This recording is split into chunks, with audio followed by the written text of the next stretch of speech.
because I'm using the software itself to present this to you, I can't actually show you the features that are hidden. So the best way that I can do this is through this lesson.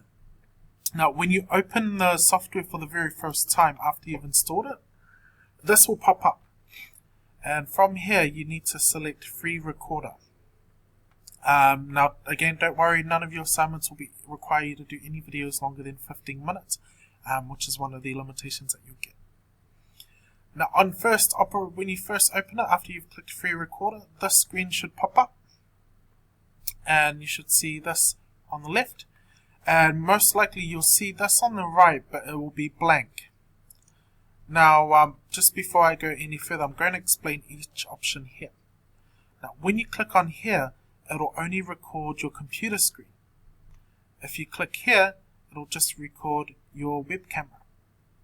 And if you click here, it'll do the setting that we've got here, where it's showing my video, and it'll record the screen. Now, to enable your web camera, you need to go to this area here, and I've got a bigger picture of that here.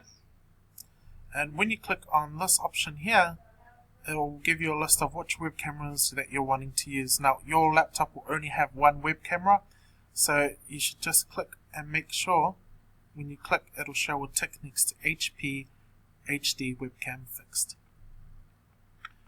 So once you've done that, it should look a little more like this with your camera showing here and this feature here. Now, if this pop-up's not showing, you can, or if you want to close it, click on the X here. If you want to bring it back, click on the settings icon here. Before you do any videos or start your video, I would definitely recommend have a go first multiple times. Just for fun and to get a feel on how to use the software. Once you give it a go about maybe 2 or 3 times, you'll start feeling a lot more comfortable of how to create these videos. So we'll go into these controls again using these controls. So the screen, when you click this, it'll only record the screen. Click this, it'll only record your video.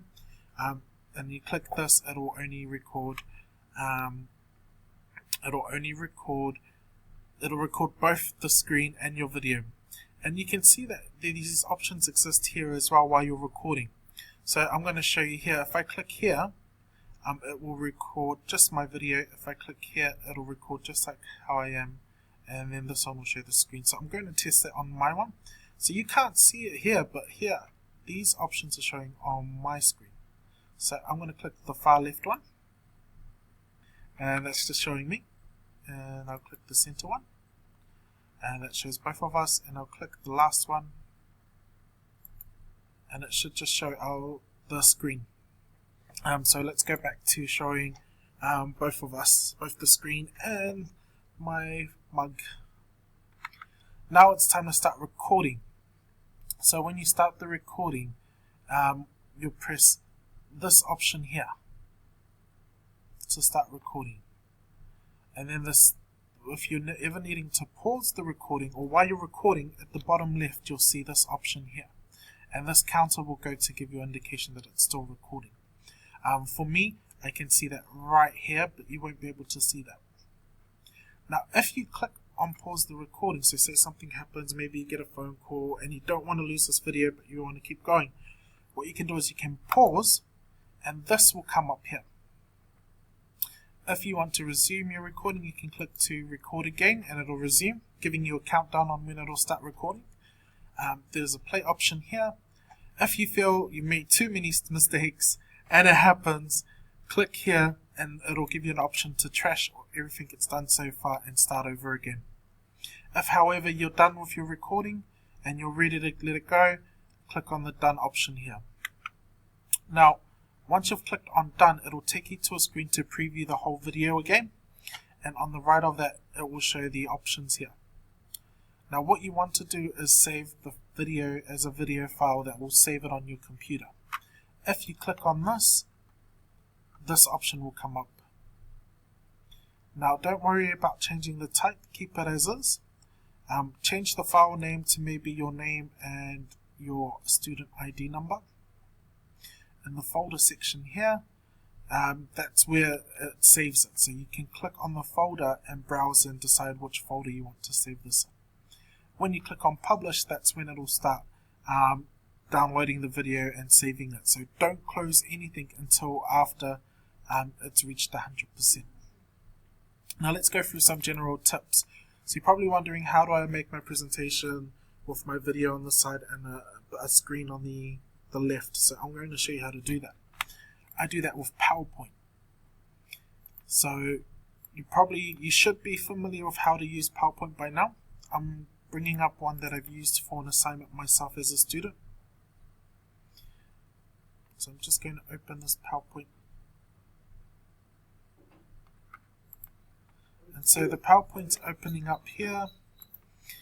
This is a PowerPoint for an assignment I've done before at university a while ago. So I'm going to start the slideshow. And if you start the slideshow, what you'll notice here, excuse me, I've got another screen, it'll come up. And I'm just going to drag my video.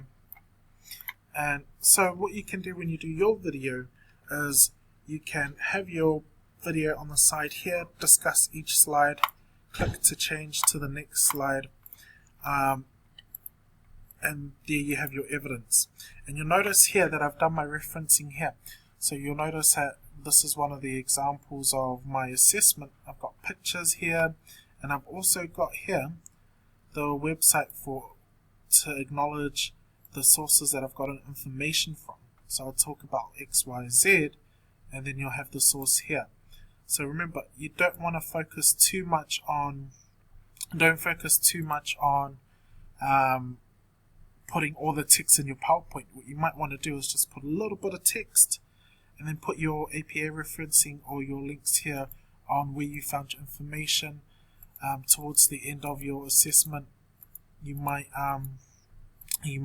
come back to the end and create a separate reference page to acknowledge all the sources that you've pulled your information from. Now, don't worry, you don't need to have this many sources. You might just have maybe 2, 3 to 6